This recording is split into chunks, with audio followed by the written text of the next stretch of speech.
Can you all hear me there?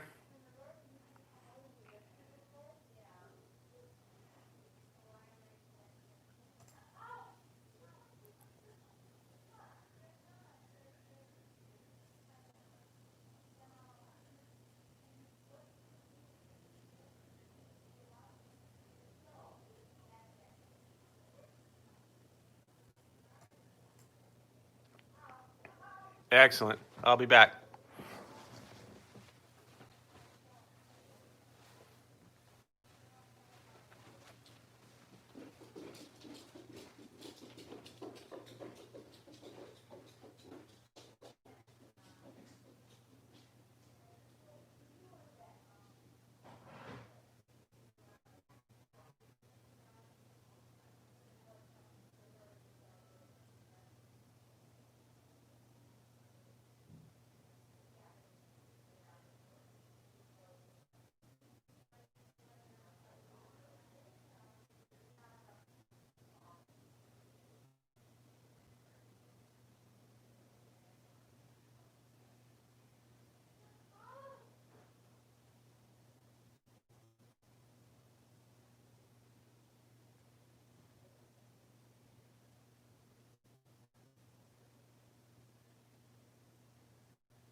Good morning, all. Can you all hear me okay?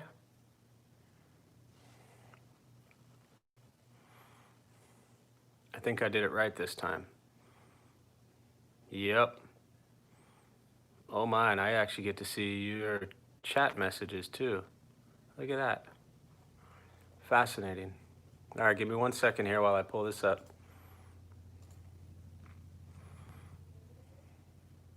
Tom, you're still here, huh? You haven't figured this stuff out yet?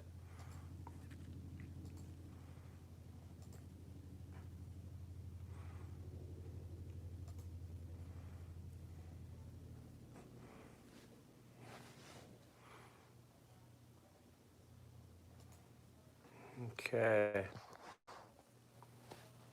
All right.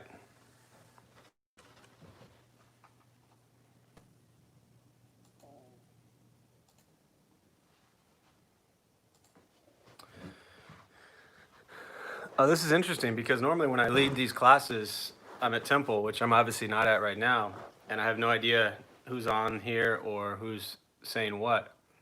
Um, and now I get to see Tom's laughter. So good morning, everybody. Welcome to Intro to Buddhism and Meditation. Hi, Anne. Oh, this is going to be way too distracting for me because now I get to see who's all here.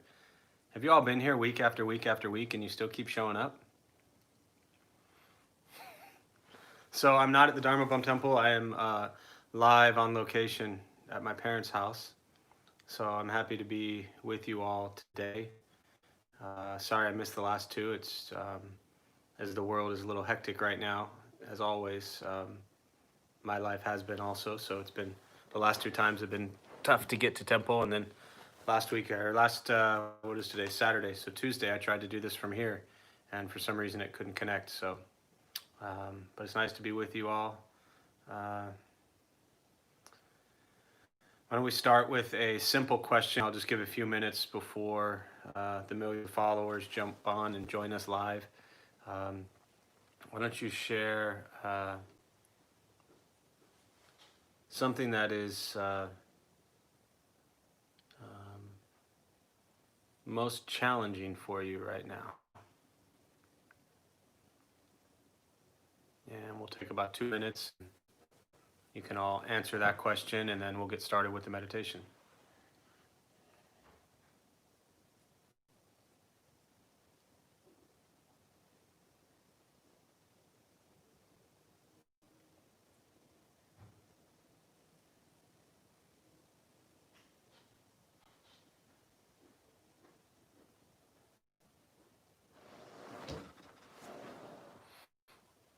I'm going to give you about a minute or two to answer that. I'll be right back.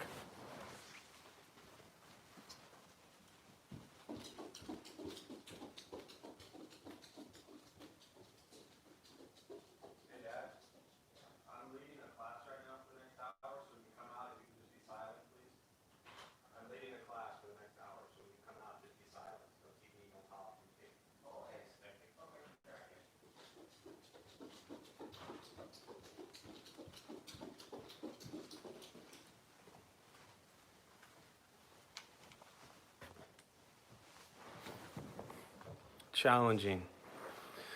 Parenting adult kids who live in the house, division in the country, family, lack of motivation, ditto, dealing with current issues in the workplace. Lots of challenges. And then the question is, what are you all doing to deal with those challenges? Trying to care for my mother from across the country, also very difficult.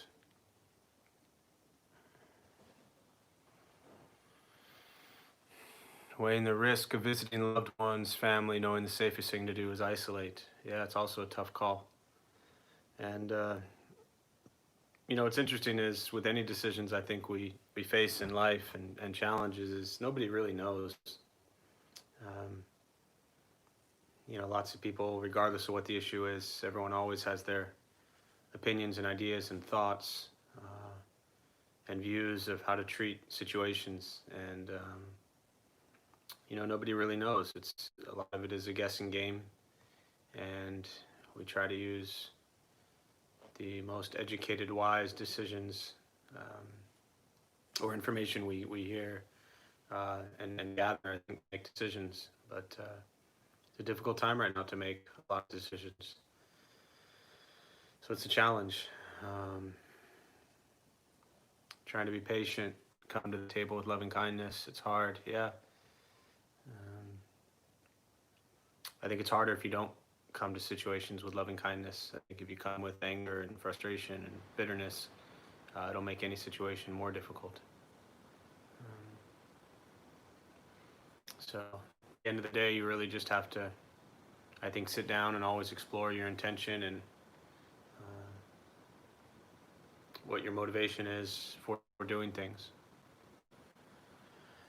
And reflect on, as I always talk about, the three poisons, the greed, anger, and the ignorance, and just ask ourselves if the things we're doing are based in greed, anger, or ignorance. And for me, at least, as a practitioner, I've tried to base my life now, and really always since this practice, on those three things. Is the choice I'm making based in greed? Is it based in ignorance? Is it based in anger? Or is it based in wisdom and compassion and generosity? And I think when Buddhism gets so difficult and complicated, if we simplify it that way, to me it makes it really easier. But anyways, we'll start with a meditation practice. For those who might be joining us for the first time, welcome. My name is Jeff, normally sitting at the Dharma Bum Temple, Saturday mornings, Tuesday nights. I am not there currently, so I'm glad to be with you all from here.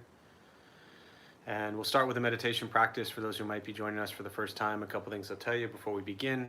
Nothing's going to happen to you. You're not going to float away. You won't have any mystical, magical experiences. You won't figure anything out whatsoever. The mind that races all day long is not going to shut off. Don't judge your practice, meaning don't ask yourself, is this working? Is this not working? Am I doing it right? Am I doing it wrong? We're just going to sit. We're going to breathe. So use this time to really just take care of you. You'll hear sounds inside the room, outside the room. This is life. Life is filled with chaos and noise, so this is a time to just get quiet and still within all of the noise. Posture, you just want to be comfortable. If you're on a cushion or chair, just trying to sit up straight, allowing the shoulders to relax. Hand can be on the knees or in the lap. If you're on a bench or chair, whatever you're sitting in, just try to sit upright.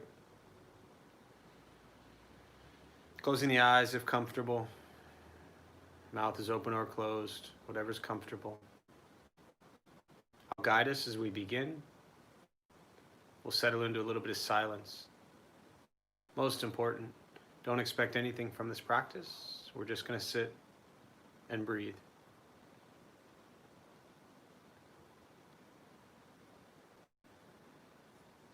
And start with taking 3 deep breaths slowly.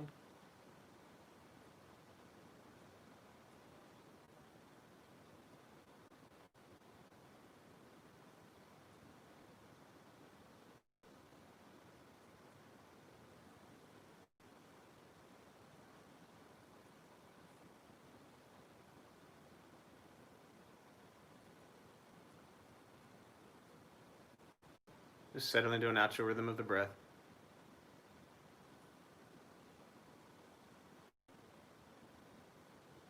Knowing throughout the practice you'll hear sounds. These are not distractions, not disruptions. Simply what's happening around us as we sit.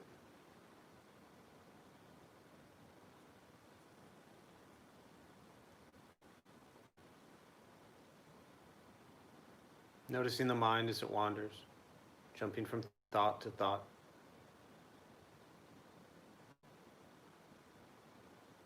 Start with gently guiding the attention, focus to the stomach or the chest.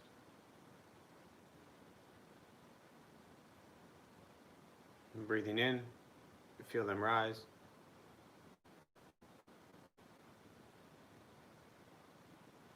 Breathing out, they fall.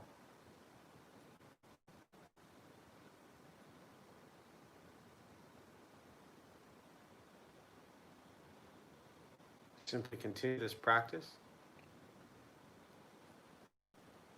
observing sensation of breath.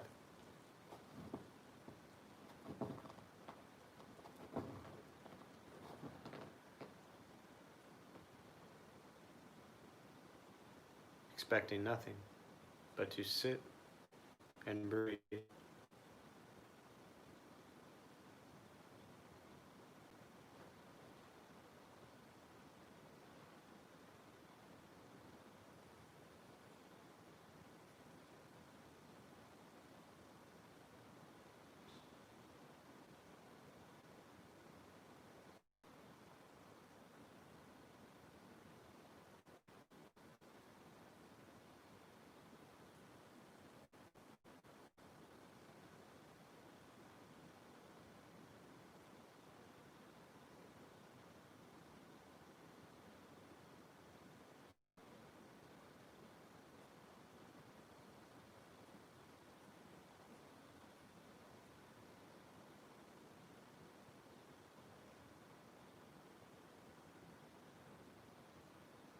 As the mind wanders, lost in thought,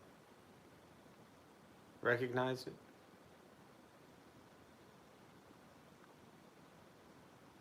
Release that thought. Return attention, focus to the breath.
keeping the mind alert,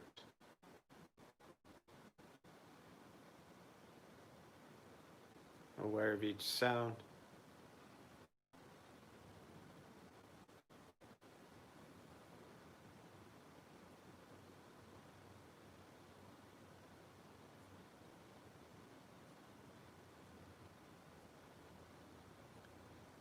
each thought,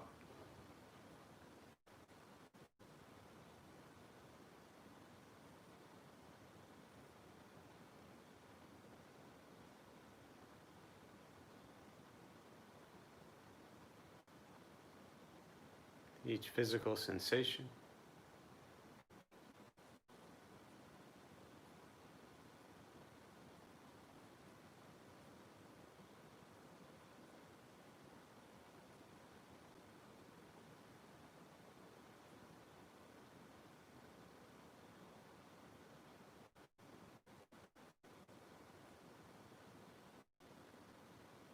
Yet concerned with nothing but sitting, breathing.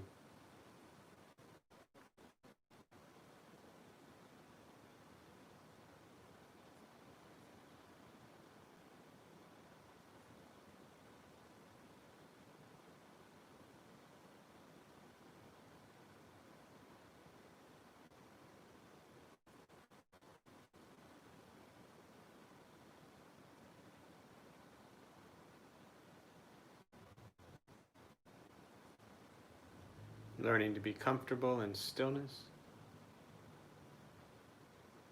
in quiet,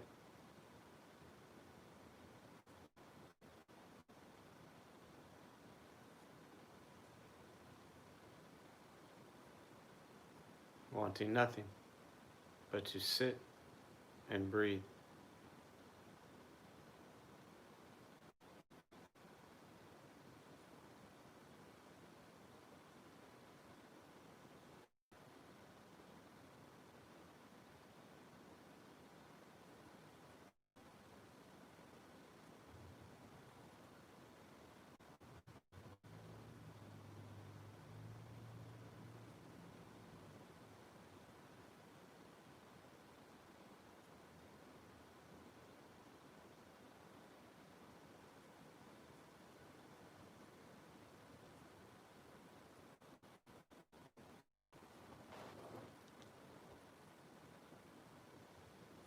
Breathing in, follow breath in. Breathing out, follow breath out.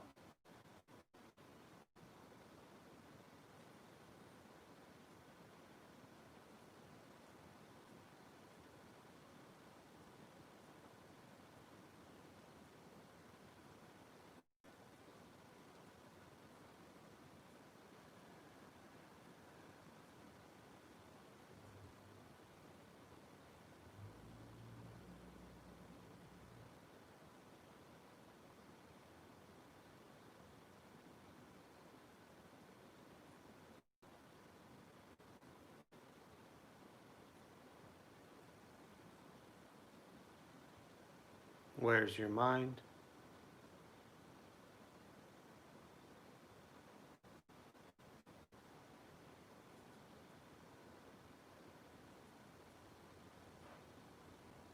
Return to breath.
And with the body still, rested,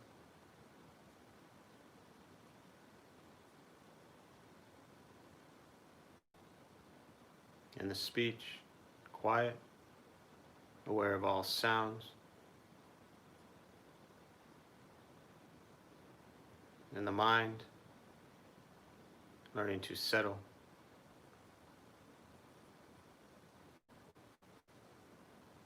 Know what it's like to just sit and breathe.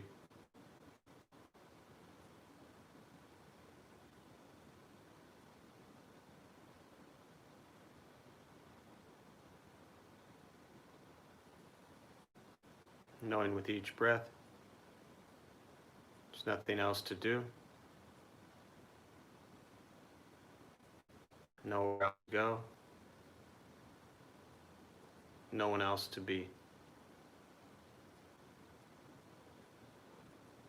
Everything beautiful, exactly as it is. Sitting, breathing.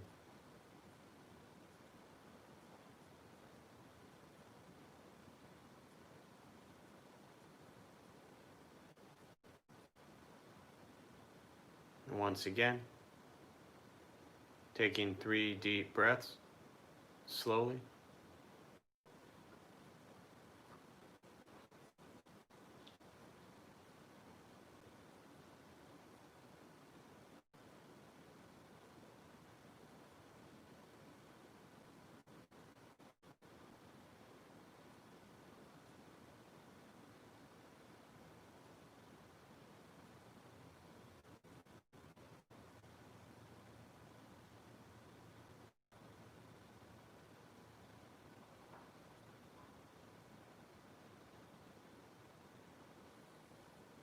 And when ready, slowly open the eyes.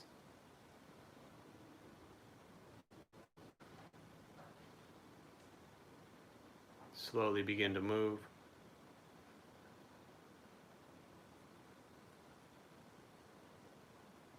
And most important, with the practice of meditation, is to recognize how you feel now, immediately after. Compare this to how you typically feel throughout your day. Recognize the difference through. And ask yourselves how you'd prefer to feel every day for the rest of your life. And realize however you feel now, if it's quiet, calm, and still, or a busy mind, racing mind, whatever you're sitting with at this moment, has nothing to do with anything I said. It's nothing to do with how we sit or where we sit. It's nothing to do with the sounds around us or anything else for that matter. It's everything to do with your own mind and your own mind's reaction to an external condition. This is what the Buddha called pratitya samuppada, means dependent origination. This is the basis of the Buddhist awakening. The word Buddha simply means awakened. He was a human being no different than any one of us who began to understand why he suffered, why he got angry, sad, depressed, stressed, anxious. He began to understand the causal relationship of all phenomena. And what that means very simply for all of us is our entire lives, things happen. We react. More stuff happens, more reactions. That's what we get. This practice is learning what it's like to respond to something quietly, peacefully, still. Because for most of us, the way you responded to the last 20 minutes is quite different from how you respond to everything else that's happening throughout your day. So all we're working on is closing the gap to the way you feel now is closer to how you feel always. Just as driven, motivated, productive, successful, but with a mind that's steady, clear, and focused, distracted by nothing, disturbed by no one. This is not an easy practice, but it's free. Sitting, breathing, learning to be kind to yourself and everybody else That's the practice. Once we work on changing our mind and our reaction to the world around us, life gets simpler. It's not easy. And these are difficult times. There have been difficult times in the past, and there will be difficult times in the future. So the challenge is, how are you responding to all of them? That's what we're working on. So I think, especially since I missed actually the last two, I think I'd rather just stop there. And I usually leave the last 20 minutes for questions anyways. So I'll leave a little more time today just for questions on meditation, Buddhist practice, anything you're sitting with, and I'd much rather address that going forward. So go ahead and if you're new to joining us, you'll see the chat box there somewhere on your screen, and you can just go ahead and type a message, and then I'll respond. So again, any question you might have, meditation, Buddhist practice, or what you're sitting with right now, we'll use the rest of this morning for that.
You're all making it easy on me.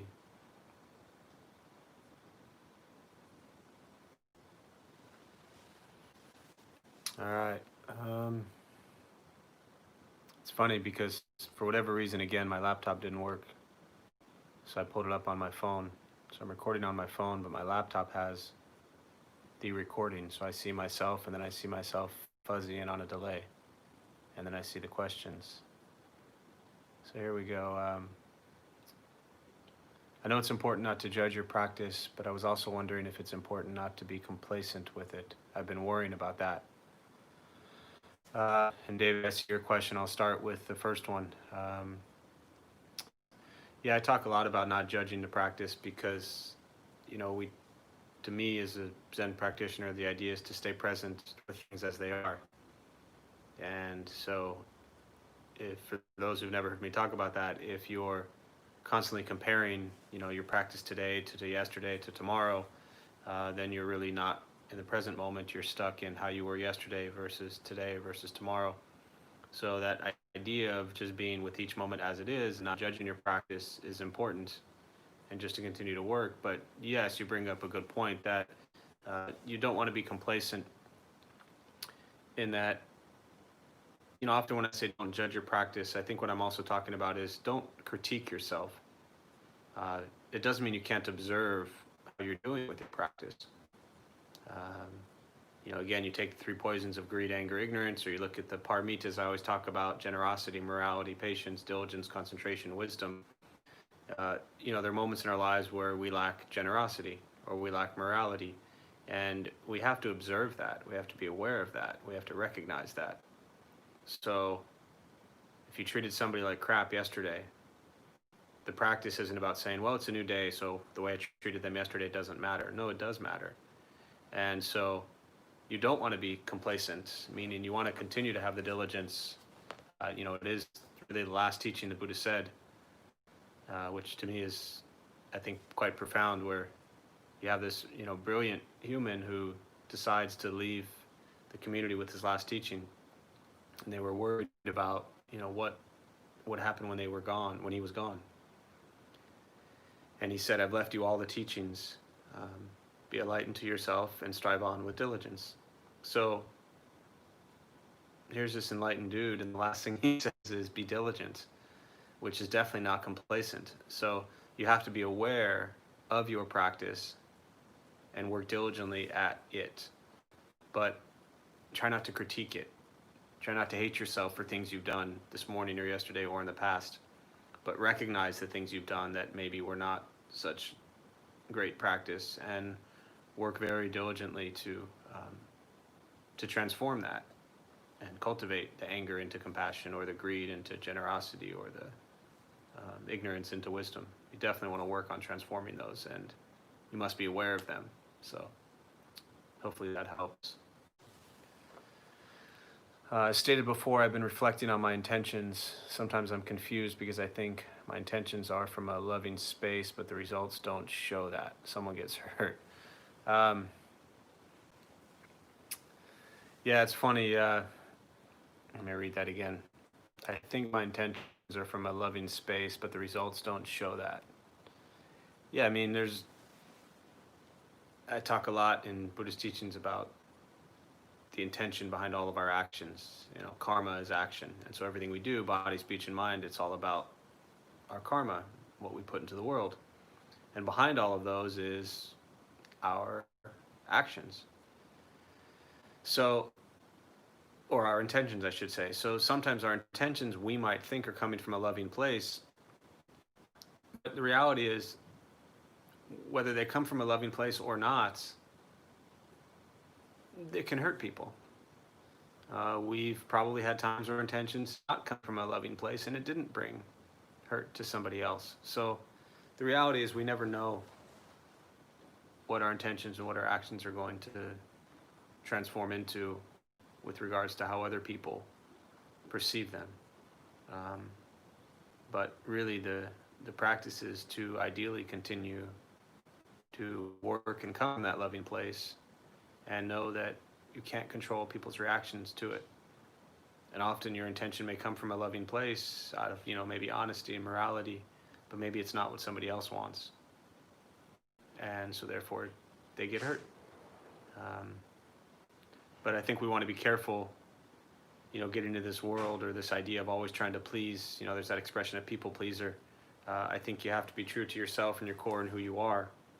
If you're in this question comes up a lot, but if you're in an unhealthy relationship, for example, and it's something you want to remove yourself from, you have to be honest about that. And your loving intention is to be honest and loving toward yourself and remove yourself from that situation. Well, of course, that may hurt somebody. So, again, can't control the outcome always and how others respond. You can only control your intention. So, hopefully that's helpful. How to stay positive, healthy when dealing with angry householders. I'm sure you have been an angry household member at some point in your life. And often I joke, and if we're sitting at a temple and I look out and there's 60, 70 people there, and I say, that somewhere on the other side of the universe there's another 60 or 70 people, and they're at their Saturday morning meditation because of you. Meaning that we are often the trigger for other people. And at the same time, other people trigger us. So when you have household members or family or friends or whoever it may be that are angry, that's their choice to be angry. And I don't suggest pitying them or feeling sorry for them, but to me, compassion and understanding, loving kindness, as the Buddhist teachings, is about to know that each person is coming from their own place. And people have every right to be angry if they choose to.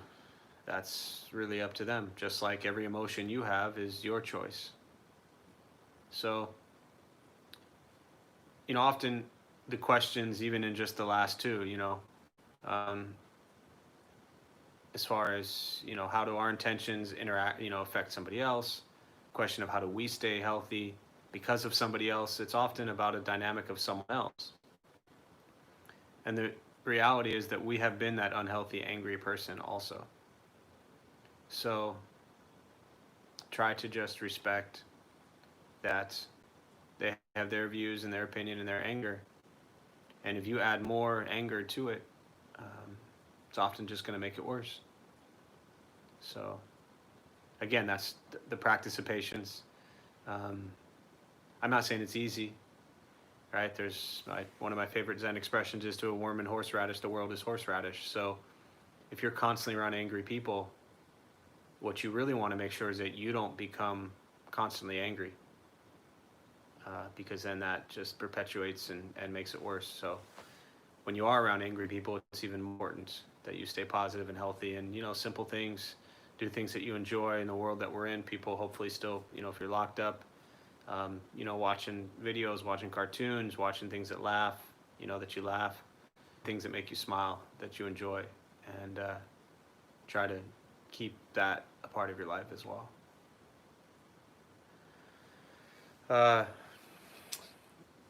I'm feeling guilty about not doing enough since I'm sheltered at home for my mother, people in need. I give money, but it feels so sterile. Yeah, I mean, there's kind of two. There's a lot in that kind of comment slash. It's not really a question, more of a comment. But the first part about feeling guilty, and I think that's happening to a lot of people right now, and feeling that they should be or could be or want to be doing more. And unfortunately, it's just, this is a time that we've never dealt with, as far as the being quarantined and isolated at home. And it's completely changed the world as we know it and as you're used to. And a lot of the situations we're in, we don't have choices. If you have someone in the hospital right now, you don't have a choice. You can't go. If you have a family member in an elder care facility, a nursing facility, or place like that, choice. I think it's one thing to know that there are people out there that need and want your help, and you're choosing to not go.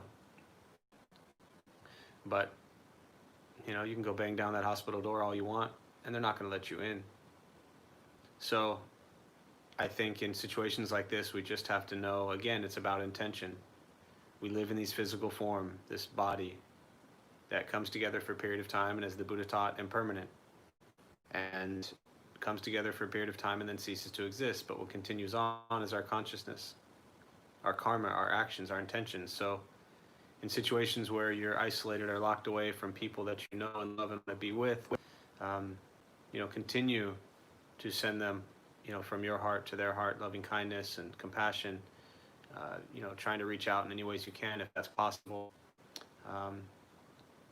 But I've never found guilt to be a healthy emotion. I found it to be extremely detrimental and very toxic to our own self. My master used to say, when you do things that you shouldn't have done, the guilt doesn't help, but what you want to do is basically make amends by vowing to not repeat that, by apologizing. And in situations like you may be experiencing, feeling guilty, not doing enough for somebody else, a lot of that's out of your hands, and there's not much you can do about it, unfortunately. So my guess is, when things were different, you were different, and now you're stuck. So I don't know that feeling guilty about that is going to help you at all. If you didn't care and you didn't want to be there or with them or whatever it is, then I would understand the guilt. But your heart tells you want to be there. You just physically can't. So I don't think that's really a situation to apply guilt. And then the second part of that, I give money but feel so sterile. I think the teaching on generosity, dana, which for Saturday morning I won't go into too much right now, but to me, it's the most misunderstood word in Buddhism. The word dana translates to generosity. And in most Buddhist circles today, they call it a dana bowl, and they want you to put money in it. They call it a dana talk, and they say a bunch of happy, things about how great you are and how great they are, and then they want you to give money.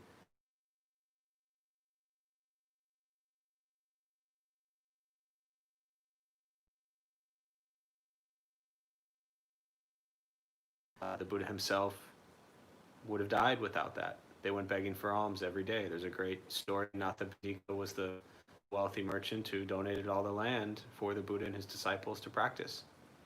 So without the money and without food and without material needs or possessions, things get really difficult. The Buddha had 7 items. He had a robe, he had a bowl, he had a razor to shave his head, he had a blade to sharpen it, he had a strainer, so when he sipped water, no bugs were killed, but very few items. And so I think when we think about dana and generosity and giving and what we need, there are ways we can give that don't involve money, that maybe help us feel better. Maybe it's calling an old friend, maybe it's sending a little smile text to somebody, a smile emoji, leaving them a message, whatever it might be. It sounds silly, but there's so much we can give even now that isn't just money.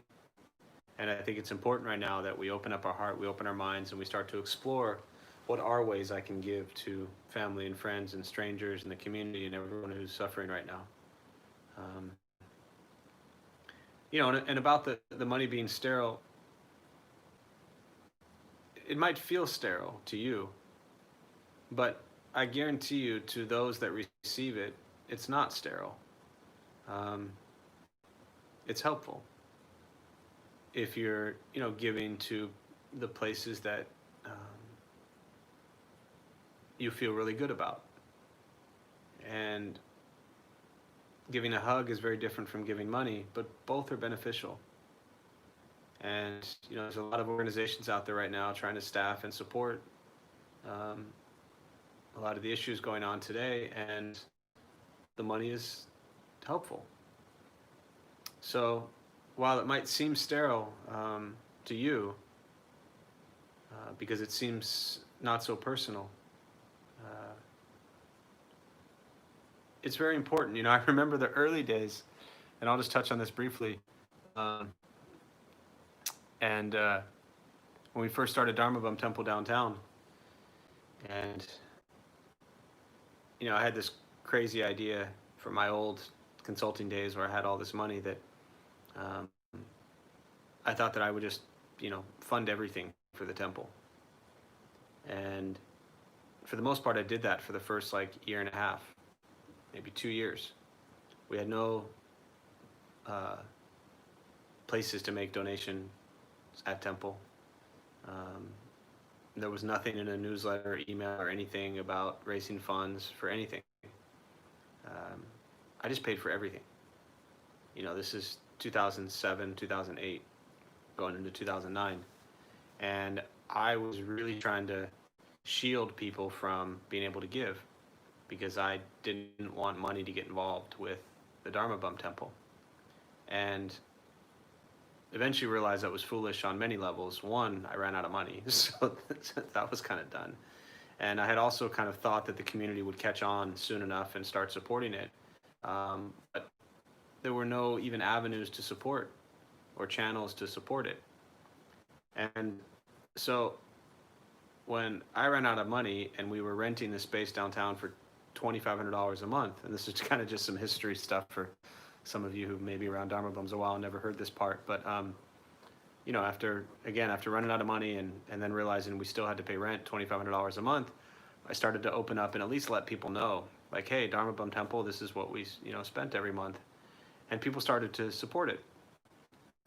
But I remember when somebody would become a monthly donor for just $5 a month, and this was all on their choosing. There was no push, just like today.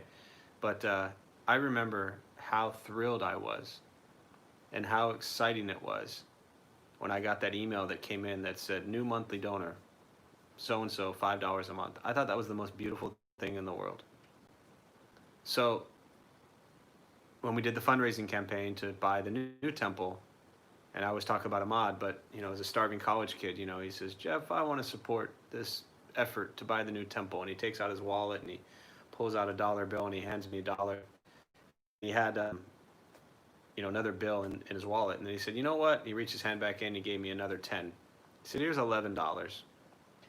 And I share these stories because the $11 that he gave, the $5 monthly donors that we were getting back in 2006 or 2007, 2008, that, as a receiver of that, meaning, as representing the organization and receiving that, kind of corollary to your point, there was nothing sterile about that. That $11 or that $5 monthly donation that came in, when I saw it, it was like it warmed my heart, because it meant, wow, somebody believes in the work that we do enough to give. And the amount was never important, right? So I just share that from a very personal perspective, that there's so many organizations out there doing incredible work that need the support. And I never once received any donation and felt it was sterile. I felt it was given from a complete place of love and respect, and always felt a tremendous sense of gratitude and appreciation. So, yeah, those are some thoughts on that. Alex guided me through a challenge and said that in Buddhism, we strive to do no harm, and that also means do no harm to yourself. Sometimes we just have to be gentle with ourselves. Yeah, I mean, you're absolutely right. I think that often people talk about being your own worst critic, and for whatever reason, we tend to beat ourselves up thinking that we're supposed to be a certain way. And I think it's kind of coming back to an earlier question too about not getting complacent. I've learned through Buddhist practice to observe your practice, observe how you're doing, observe your emotions and your reactions and responses to the world, but don't hate yourself. And once in a while be kind and loving, or not once in a while, always be kind and loving to yourself, but once in a while remember that you have to take care of you also. And my favorite metaphor is the oxygen mask, that when it falls, you got to put it on yourself first before you put it on the child. So don't ever forget to take care of yourself, be gentle to yourself, be kind to yourself. Try not to beat yourself up. We're just human. We're not perfect. We're going to make mistakes. I think that's the heart of the Buddhist teachings, is to recognize that here we are, a bunch of unenlightened people trying to work through our suffering towards a more enlightened view of ourselves and the society and the world around us. So we're going to stumble quite a bit, but have compassion and love to yourself, and be patient. Thanks, Cynthia. Tom, please speak a reminder of think good thoughts, speak good words, do good deeds. Yeah, that's it's such a beautiful phrase. We even put it on a hat and t-shirts. Think good thoughts, speak good words, do good deeds. I often close with that meditation. I say, it's the greatest teaching I ever got from my first teacher, Venerable Yeshua. She always said, think good thoughts, speak good words, do good deeds. And that, in essence, is addressing your karma. What you think, what you say, and what you do, that is your karma. It's what you bring into the world. So if you, as a daily reminder, think pleasant thoughts, speak pleasant words, and do pleasant deeds, chances are your world and the world around you is going to be a little gentler and kinder. It doesn't always work that way. You can be as kind and gentle as you want, and it doesn't mean the world around you isn't going to be harsh. But when the world around you is harsh, that's when you need to be kinder and gentler. Always be aware of what you think. Your thoughts turn into your words turn into your actions. So catch your thoughts as they arise, observe them, be aware of them. Are they coming from a place of love and kindness? Or are they coming from a place of anger and ignorance? And then after you have the thoughts and you start to speak, it's why some of the, great monks or nuns or just Buddhist teachers or even just humans that I know, well, they are also human, but lay people, I should say, they just go slow. Everything about them is very slow. And when you go slow, you allow yourself time to be aware of what you're thinking and what you're saying, and then, of course, what you're doing. And often we do things without even thinking. I'm sure we've all done something and then said, I wasn't even thinking. Well, we were thinking, it just happened so quickly. So this is an opportunity to slow down your thoughts, which slow down your words, which slow down your actions. So when we slow them down, there's a better chance of them becoming, we use the word good. You could use the word pleasant, you could use the word wholesome, you could use the word skillful. Good is just a simple word that a lot of people know. So think good thoughts, speak good words, do good deeds. You are welcome, Carla. What else? We've got a few more minutes here. Any other questions or anything I can address before we wrap up?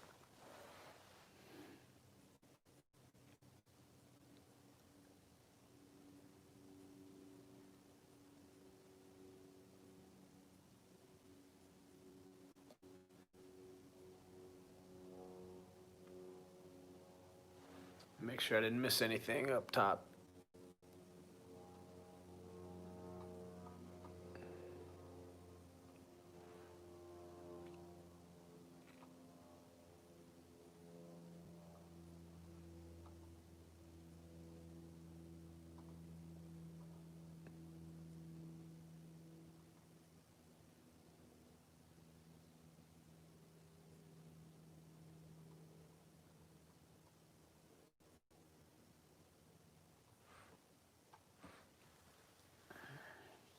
Any other questions before we wrap up for the day?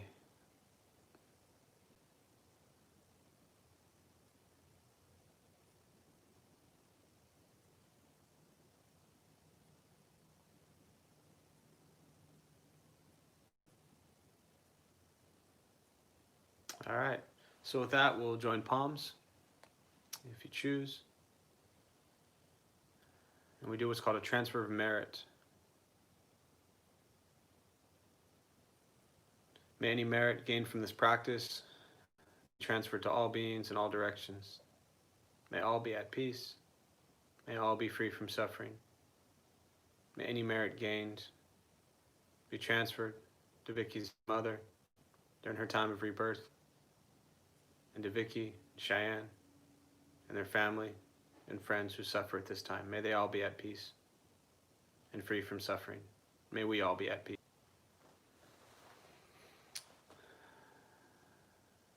So just a couple quick announcements. Thanks all for being here. My name is Jeff. I'm a Dharma Bum. We opened the Dharma Bum Temple 14 years ago to be a bridge to introduce Buddhist practice to local folks. Those of us who leave, we're not monks, we're not nuns, we're not gurus, we're not masters, we're not teachers, we're just practitioners doing our best to share our understanding of Buddhist teachings with those who show up. Yeah, give me 1 second, I'll touch on that. And every night we have different classes going on. Tuesday, Wednesday, Thursday. I do the Intro to Buddhism Tuesday. Alex does Loving Kindness Wednesday. Travis does the Dharma Bum Basics on Thursdays. Those are all on YouTube. Everything else is on Zoom. So we closed the temple March 12th. We're still closed. There are no plans to reopen soon. We don't feel it's safe yet to bring community together, so we're going to be closed for a while.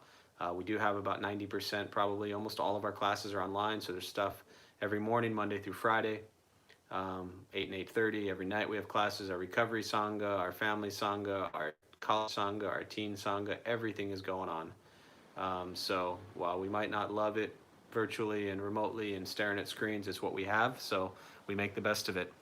One special event, and I'll touch on that, Beth. The 25th, I think it is. It's up on the Facebook group. I'll get a newsletter out, maybe even today. I think it's the 25th. Yeah, Thursday night at 7. Thanissaro Bhikkhu, Ajahn Jeff, who's the abbot at Metaphors Monastery, he will join us live via Zoom, 7 o'clock. The website has the, yeah, it is on the website. The website has the Zoom info, so you can put that in your calendar and save that. We've had him in the past. He was scheduled to come down again, and we're just going to do it via Zoom. Beth, as far as the homeless outreach program, that's on hold anyways now. But typically we meet at Temple every Thursday at 5 o'clock, prepare food for an hour, and then we head downtown and pass out to people who are on the streets. But all of our programs are postponed, so we're not doing anything. So when the Temple opens again, when we feel that's safe, then we'll look at each individual program, and if we feel it's safe to do those programs, we will. And obviously, as someone mentioned earlier, you know, with going places and things like that, everyone has their own opinions and own choices and makes their own decisions. And, you know, we at the Temple have decided that it's not safe to open yet, so we will stay closed. So I wish you all well. Thanks for being here. And I'll see you all for me Tuesday night. So be well.